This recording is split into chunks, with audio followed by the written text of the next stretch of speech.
everybody, and welcome to another exciting installment of Wrestling Rampage. The three amigos are back in this bitch. That's right, guys. We are back.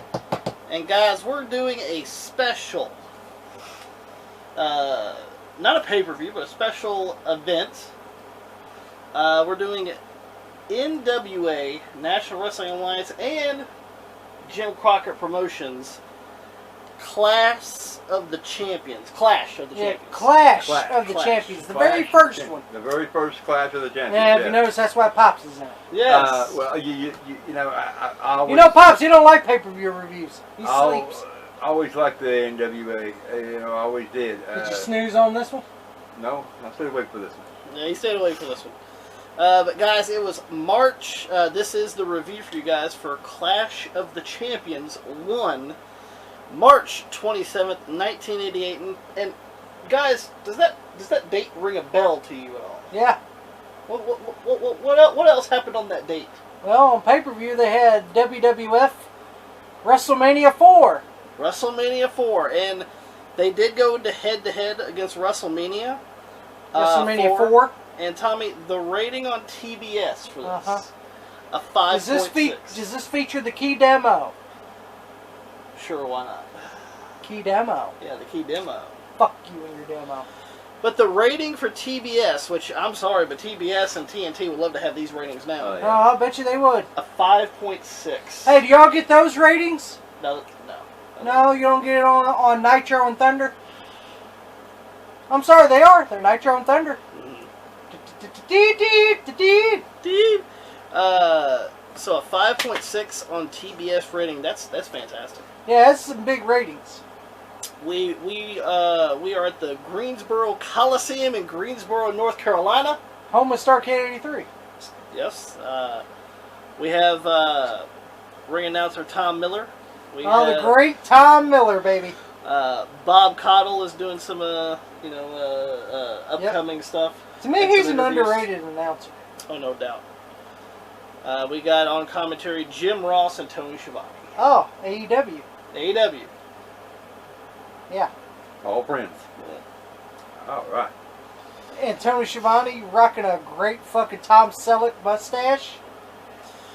With the sweet-ass mustache. The sweet-ass mustache. And, poor man's porn star. not only that, but I mean, Clash of Champions was also, it was 2 hours on TBS. Yeah, and, 2 hours. And, which was a big 2-hour special. Yeah, so, that was a good thing. It didn't last too long. It wasn't like a 3 or 4 hour pay-per-view like we've been used to watching. Yeah. Let's go and get started with the first, no dark matches, but Tommy... Oh! There are a couple of standby matches. Yeah. 2 big standby matches. What were the standby matches, Tommy? Yeah, what were the standby matches for, anyway? In case Flair and Sting didn't get the time cue. Right Well, we knew that was going to happen. Oh yeah, it's Flair and Sting. Yeah. All right, one of the great fucking standby matches was the dog-faced gremlin, Rick Steiner, versus Ricky Santana. And what was the other one? And the other one was for the Western States Heritage Championship, as the living legend Larry Sabisco defends it against Shane Douglas. And you know what? You can catch it on NWA Main Event on Sundays at 5:35 p.m. Eastern Standard Time. Eastern Standard Time. Well, it's true. It is true. Back in that day, it was. They, of course, these were standby matches. They didn't happen on the show. No. They happen on Main Event, probably. Yeah, they 5:35 Sundays. I'm pretty sure it did because because back in that right there, if there's a big event coming on a Saturday, they wait to the little bitty matches come on Sunday, so they'd have it right there. So I'd say their matches come on Sunday.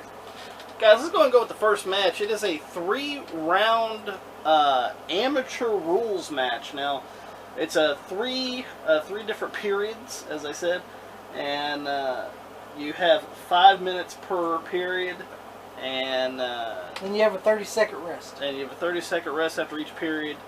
And this is amateur rules, so you get the 1 count. No 1 count. You don't need 3, you just need 1. You do 1. Just need a 1 count.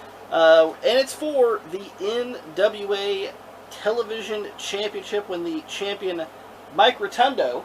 Yes. Not Rotunda. Rotundo. Rotundo. And Mike Rotundo. With Kevin Sullivan. Takes on gorgeous Jimmy Garvin with Precious. Now,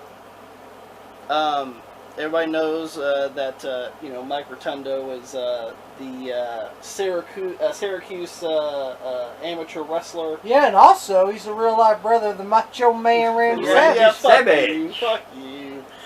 Well, that's what an AEW mark said. Yes. Although we can predict that they're wrong biggest part of the time. That's what an anyway. AEW mark said.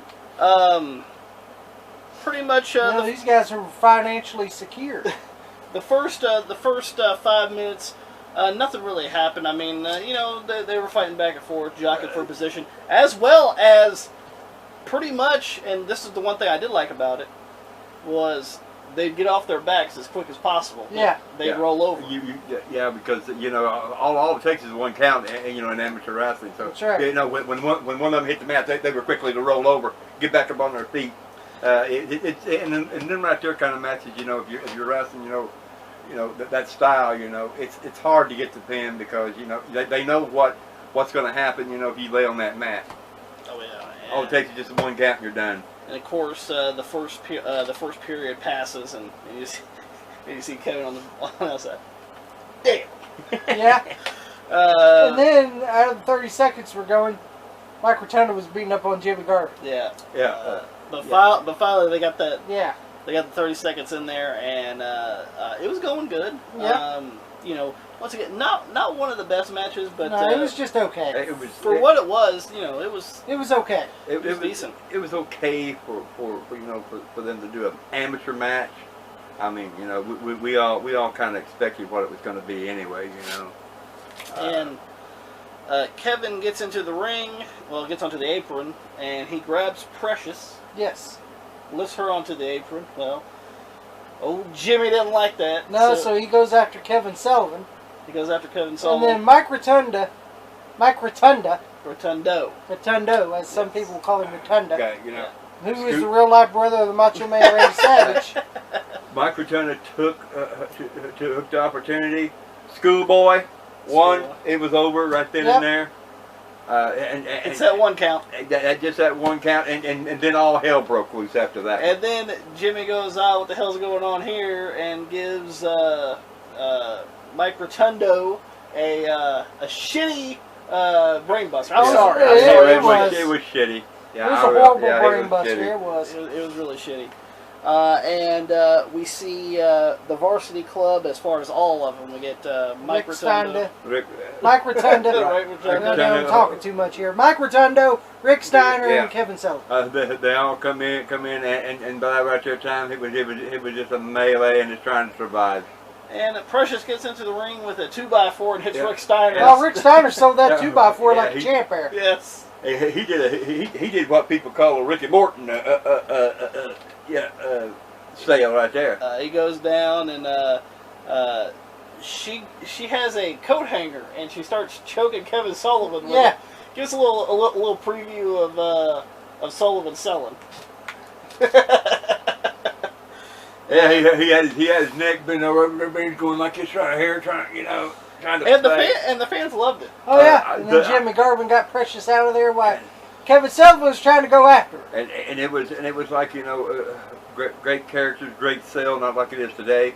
A great sale, and the people really got you could see the people really getting up on their feet when Precious was doing that right there because to me the match was as what it was an amateur, but the real excitement was when the match was over. It was, and Mike Rotundo retains his NWA television championship. Who's the real life brother of the Macho Man Randy Savage? Will you quit that? Will you stop that? Let's go with the next match, guys. We ain't.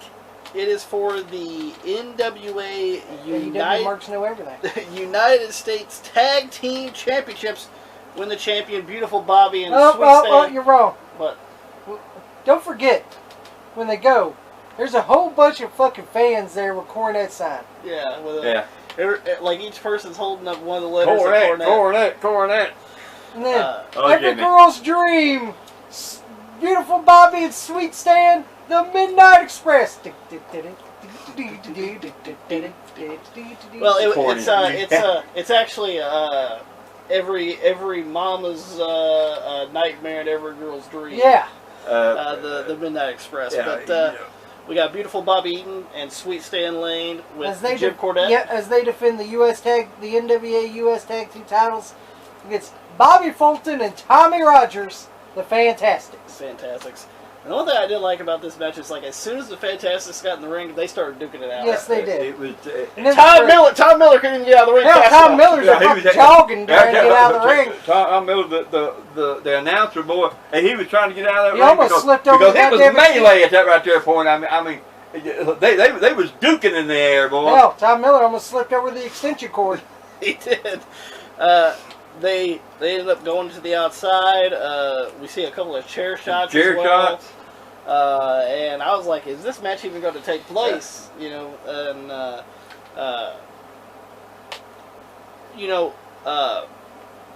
it took just a minute for them to get things in order, but they finally did. Tommy Rogers was pretty much working most of the match. Yeah. And he even got slammed into one of the tables. Yes, he did. And he's bleeding. He got the bulldog onto a table, and you could see the cut up above his head. He was already busted open. And finally, we get that major point where he's about to tag Bobby Fulton in. Yes. But Stan Lane and Jim Cornette distract the referee. The referee. He makes the tag. But the referee, Randy Anderson, Pee-wee didn't see it. Didn't see it. So Bobby Fulton's getting pissed off. So he goes, you know what, fuck you, Pee-wee, and throws him over the top rope. Well, when you get that heat in a moment, and he made the tag. Oh, yeah. He was in because the tag happened, and I guess Bobby just got so mad, that he just said, fuck it. Throw the rules out the window, throw the referee off, let's duke it out right here, right now. And it was a melee after that one. We see a racket shot to Tommy Rogers. Yep. And we see after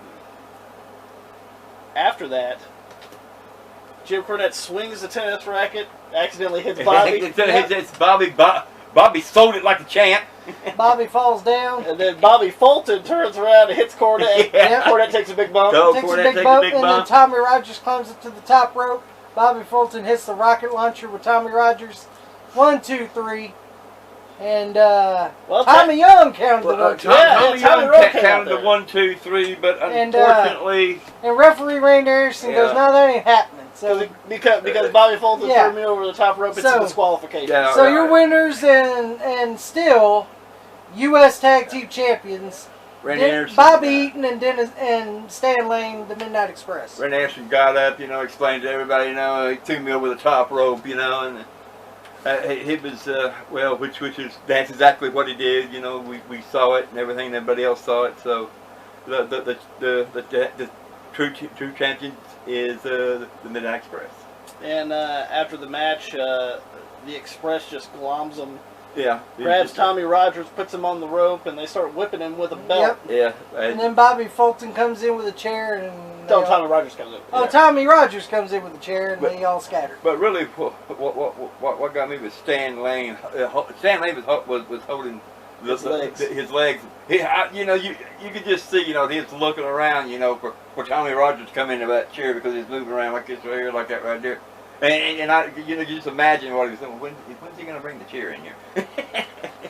Next, we get Bob Caudle does an interview with Gary Hart and Al Perez. Yeah. And Perez wants a piece of Dusty Rhodes. Yeah. Pretty much. And, I wasn't that impressed with Al Perez talking, but of course, he had Gary Hart there with him. So. Well, Gary Hart cut a good promo. Al Perez, all he needed to do was look bad in front of the camera. Well, especially with that goddamn sweet-ass long hair and that goddamn blue jean jacket. Well, that's why he was with him, to talk for him because he can't because to me Gary Hart to me I don't care, he is a manager, you know, and he was so underrated there. And I forgot to mention this, but before the U.S. Tag Team title match, we actually had Bob Caudle interview Dr. Dusty Williams as well. Yeah. And all Dr. Dust said, he's happy for Dusty Rhodes, and he came back from Japan and said he's rooting for Sting, and then he says either which way he wants. He wants a world title shot. He was there. He told it doesn't matter who, to me who wins. I've already signed on the dotted line. It doesn't matter. So whoever wins, they're looking at me next. Let's go and go with the next match, guys. It is a Chicago street fight, as they said. But at the bottom it says it's a barbed wire Texas death match. So I'm not sure which one to write down, but we'll just go and say both of them. Yeah, so that's what it was, both of them. Pretty much what it was a 6-man match inside the ring with pretty much anything goes, or surrounded by barbed wire. Yeah. Let's go with it. We have the Powers of Pain Barbarian and Warlord with old Uncle Ivan Koloff. Ivan Koloff, as they take on Dusty Rhodes and the Road Warriors with Paul Ellering.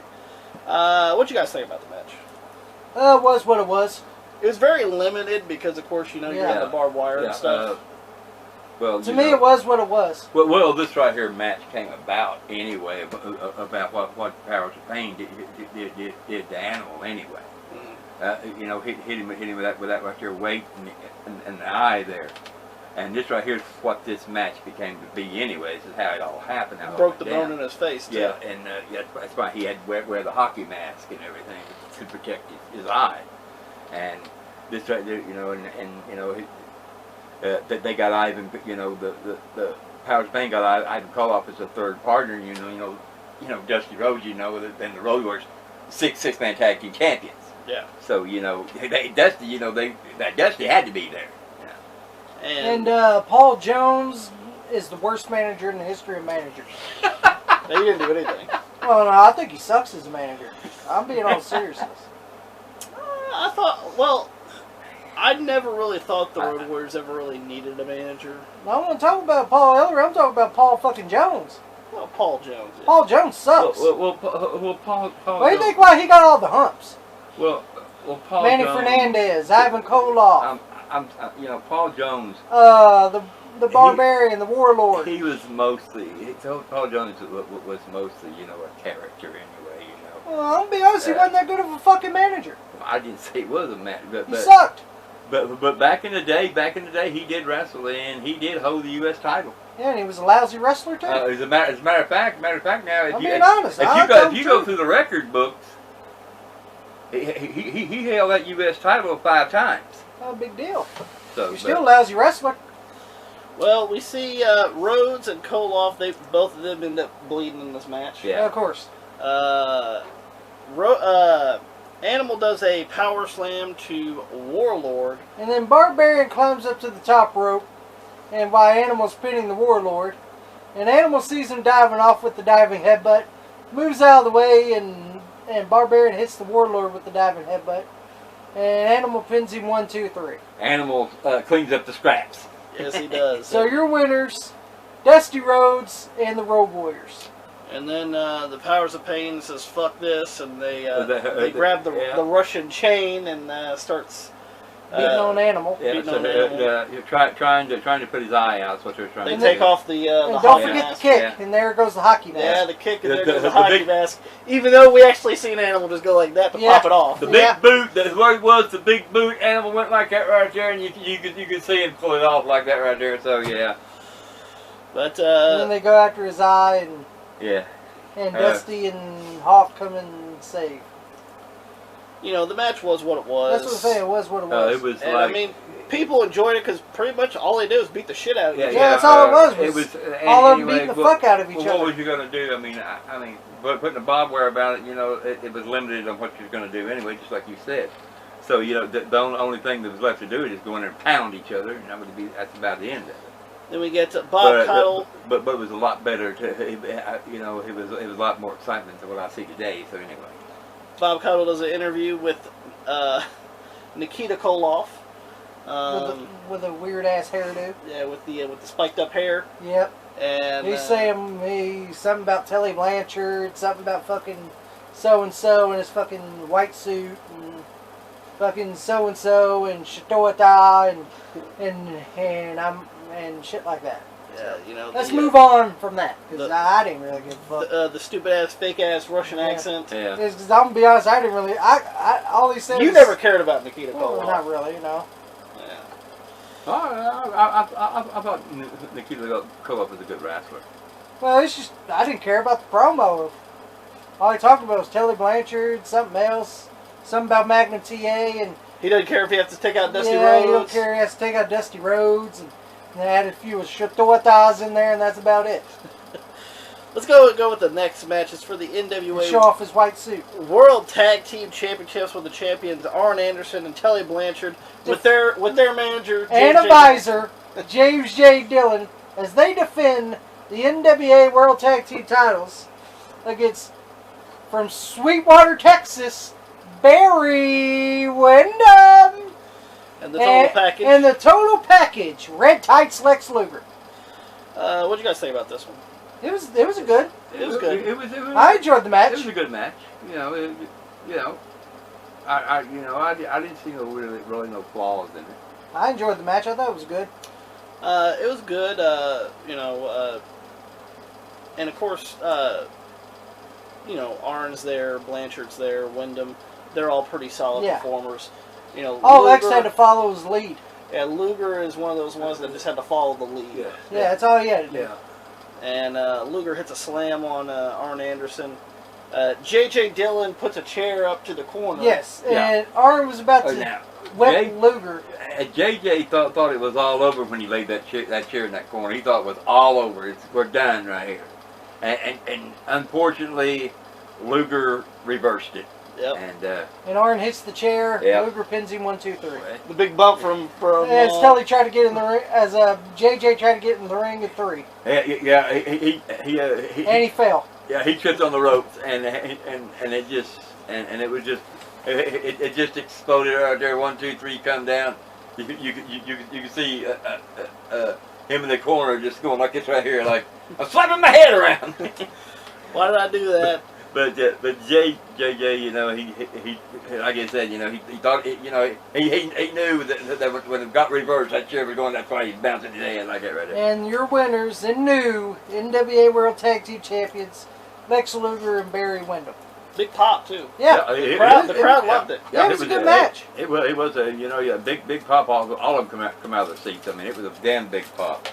And then we get pretty much part of the main event. We're not going to get to the main event all the way here, but we get Tom Miller introduces the judges for the main event. Oh, God. Which we have pretty much the guy who books the buildings for WCW, yes. Gary Jester. Yeah. And we have Sandy Scott. One of the worst bookers of all time. Yeah, ask Jim Cornette, he'll tell you. Yeah.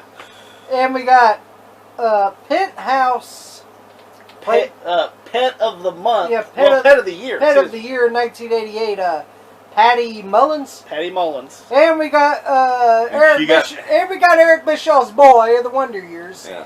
Jason fucking Hervey. I want to be a producer. And you know. And Eddie Haskell from the new Leave It to Beaver. Oh yeah, I forgot about Eddie Haskell there. Yeah. The guy that did Married with Children. I forgot him. Yes. I forgot about Eddie Haskell there. So these 5 individuals are going to judge the main event. Yes. Now I want you. Now just before we do this right now, I want you guys to understand these were five people supposed to judge. If it went the time limit, these 5 judges are supposed to judge. Well, before we But as we go on, you'll see that things change. Well, before we get into the main event, can I build the hype for this? Yeah, go ahead. Ric Flair defends his belt. Yeah, that was the hype. All through the damn show, it's like later. Ric Flair defends. That was the hype all through this right here. Ric Flair defends his belt. Yeah, I was like, okay. Up next, Ric Flair defends his belt. Up next, Ric Flair defends his belt. And I've got to say this, and I'm going to say this again. the matches that was on there was more exciting than the matches we see now. And J.J. Dillon is going to be in a shark cage. Yeah, he's going to be in a cage above the ring. Did you see the fans try to shake the cage? Yeah, when JJ was getting in there. Yeah. Poor JJ. Some idiot was sitting there fucking trying to shake the cage. He couldn't even budge the goddamn No, thing. fuck no, because he was an oaf. We get for the NWA. Well, sorry, main event. Main event For the NWA World Heavyweight Championship. It's a 45-minute time limit. As the reigning and defending NWA World Heavyweight Champion from the dark side of the ring, Yes, no doubt. The Nature Boy. the Nature Boy, Ric Flair, defends his belt. Against Sting. No, it's Sting! Oh, you got to remember, though, we're going to tell you again, this right here is when Sting was in his prime. And actually, this is when Sting was getting a little bit of a push. Oh, Yeah. big time. Actually, this is what put Sting on the map, to be honest with you. And Very. then Sting, he got the push, and Sting ran with it. Oh yeah, and you can tell it in this match. Very back and forth. Yes. Flair trying to back him off. Try to just Yeah, get it's trying to get that distance. It's a regular Ric Flair, when he did something wrong, he'd back up. Whoa! And just Sting firing up. And every time Sting fired up, the crowd was into it. Yes. The crowd exploded. The crowd was into it, unlike now. That is what you call, I don't give a fuck, in it's case you true. people don't know, that right here is what you call bringing the crowd into the ring. I don't want to hear people say they don't. This era is fucking better than goddamn fucking saying that the people have more cheers than fucking this era. No, they don't. Flair's on the outside. They never did. He gets his head busted open onto the rail. Yeah. So Flair's bleeding. We get to the last minute Yes. of the match. Yeah. Sting gets onto the turnbuckle, does 5 punches to Ric Flair's head. Whips Ric Flair into the turnbuckle. Then what does he do, Pops? Does the Stinger splash. Stinger splash? It then rolls him over. No, you're wrong. Scorpion lock. Wow.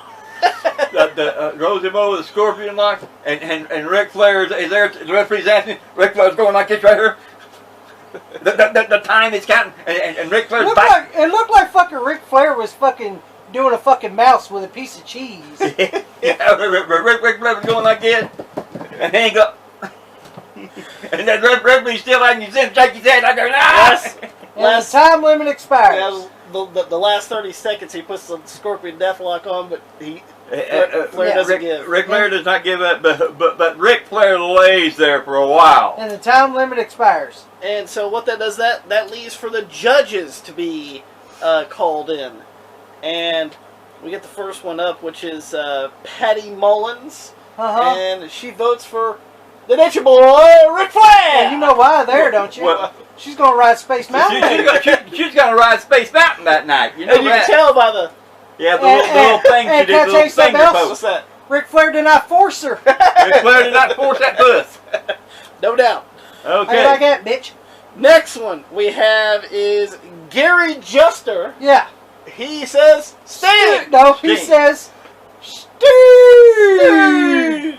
And Sandy Scott, the worst booker in the history of bookers. Yes, one of them. Draw. And one Tom Miller goes, well, that's the end of it. It's draw. What about Jason Hervey and fucking Leave It to Beaver Boy? But it's like I said. I want you guys pay close attention. There was 5 of them. We only got 3 of them. Yeah. What about Jason Hervey? Yeah. And goddamn Leave It to Beaver Boy over here. Yeah. And then pretty much we just get the credits rolling. Yes, we do. After the main event. Yeah. So after the sign off of Jim Ross and Bob Caudle and Tony Schiavone, as we see the fans fucking leaving like fuck the 2 standby matches. And Sting's clapping some of the people's hands while they're leaving. Oh yeah. Well, they're going to watch out, Sunday at 6:05. No, yeah, they're going to watch that at 5:35. Oh, 5:35. The old on TBS. Yeah, the old NWA main event. That's right. Guys, worst match. Well, sorry, I'm not sure. Be honest with you, this whole show was pretty solid. Yeah. But if we had to say the match that was probably worst match on the card, what do you think? I'm going to have to go with the Road Warriors and Dusty Rhodes versus Ivan Koloff and the Powers of Pain. I'm going to as well because But it's so limited the match was. that's what I'm saying. And all it was them beating the fuck out of each other. Across the board. It was because, all they did is get in there and pound each other. Of course, it was limited anyway, the barbed wire. Still a decent match. Yeah, it's still decent, but it just was what it was. Beating the hell out of each It was other. just a beatdown is all it was. Pops, best match on the card. The tag team match, I would say Barry Windham and Barry Windham for the World Tag Team titles. Barry Windham, Lex Luger, Arn Anderson, and Kelly Blanchard. Kelly Blanchard. Yeah, well, you know that it's got to be a great match. So you think that's the best match on the card? Well, I would say it was one of them. The other one was the Midnight Express and the Fantastics for the United States Tag Team titles. I'm gonna go with those two, and the last one has to be Sting and Ric Flair for the world title. Tommy? Same.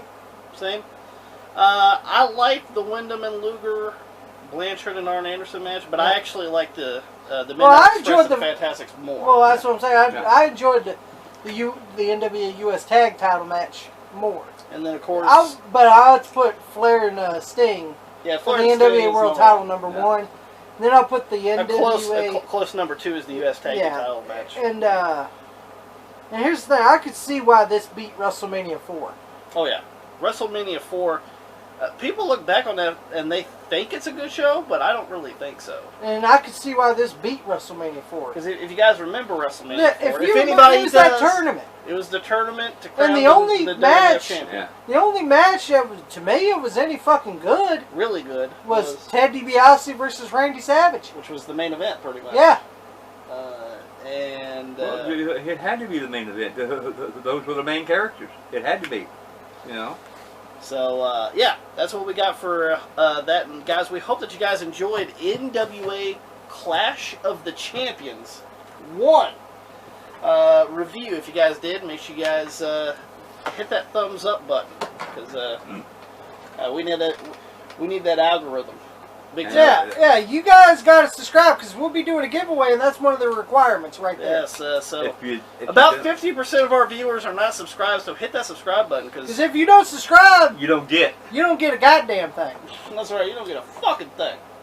But you don't get a damn thing. you see, that's just like your wife and your girlfriend on Saturday night. You don't get shit. Agreed on that. And guys, make sure you guys also like us on Facebook, facebook.com/WrestleRampage2. You can also add me, Tommy Apostle, on Facebook if you're not an asshole. If you are, just leave us alone. Yeah. Or you can also follow us on Twitter at WrestleRampage, as well as follow me and Tommy on Instagram. What are you going to add there? None. All right. You already said it. Oh, Instagram? Yeah. Instagram. Yeah. I know all the social media stuff. Oh, yeah. But guys, also, make sure you guys hit that subscribe button for more great videos coming to you guys because we're that cream that rises to the top. Cream of the crop. And nobody does it better.